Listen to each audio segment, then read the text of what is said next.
இந்திய வீரர்கள் மாலத்தீவை விட்டு வெளியேறணும் அப்படின்னு மாலத்தீவு அரசு ஏற்கனவே அறிவுறுத்தின நிலையில இந்தியர்கள் தயவு செஞ்சு மாலத்தீவுக்கு சுற்றுலா வரணும் அப்படின்னு இப்படி ஒரு வேண்டுகோளை விடுத்திருக்காரு அந்நாட்டு சுற்றுலாத்துறை அமைச்சர்.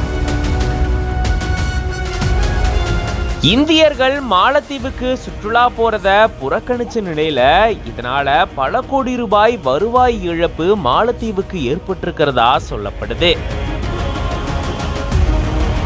இந்தியர்களுடைய உதவியை எண்ணி இப்போ மாலத்தீவு காத்துட்டு இருக்கிறதா சொல்லப்படுது. வாங்க இதை பத்தி விரிவா இந்த வீடியோல பார்க்கலாம்.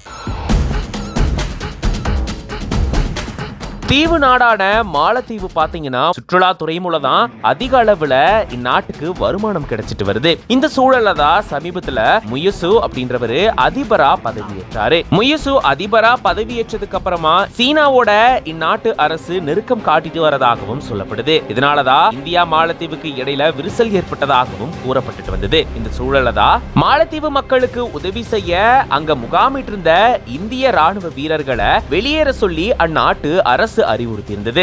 அதன்படி ஒரு கட்டமா ஏற்கனவே வீரர்கள் வெளியேறியிருக்காங்க. மே 10 வரைக்கும் அவகாசம் வழங்கப்பட்டிருக்கு.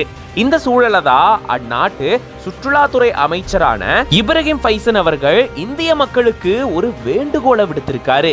அதுல அவர் என்ன சொல்லியிருக்காருன்னா, மாலத்தீவு இந்தியாவோட இணைந்து செயல்படவே ஆசைப்படுறதாகவும் இந்திய பயணிகள் இங்க வரணும் அப்படின்றது தங்களுடைய அன்பான வேண்டுகோள் அப்படின்னும் எப்பயுமே தாங்கள் நட்போட தான் இருப்போம் அப்படின்ற மாதிரியும் அவர் தெரிவிச்சிருக்காரு. கொஞ்ச நாளைக்கு முன்னாடி தான் இந்த புது அரசு அமைஞ்சதுக்கு அப்புறமா அந்நாட்டு அமைச்சர்கள் இந்தியாவை விமர்சனம் செஞ்சிருந்தாங்க. இதுக்கடையில லட்சத்தீவுக்கு பிரதமர் மோடி அவர்கள் போயிருந்தாரு. அதுக்கப்புறமா இந்தியர்களுடைய கவனம் லட்சத்தீவுக்கு திரும்பிச்சு. இதனாலேயே மாலத்தீவு பக்கம் இந்தியர்களுடைய கவனம் குறைய ஆரம்பிச்சது. இதன் காரணமா தான் பல கோடி ரூபாய் வருவாய் இழப்பு மாலத்தீவுக்கு ஏற்பட்டிருக்காம். இப்படி ஒரு பக்கம் இந்தியாவை அவங்க புறக்கணிச்சிட்டு வந்ததா கூறப்படக்கூடிய நிலையில தான் இப்போ இந்திய பயணிகள் மாலத்தீவுக்கு வரணும் அப்படின்ற ஒரு வேண்டுகோளையும் அந்நாட்டு சுற்றுலாத்துறை அமைச்சர் விடுத்திருக்காரு.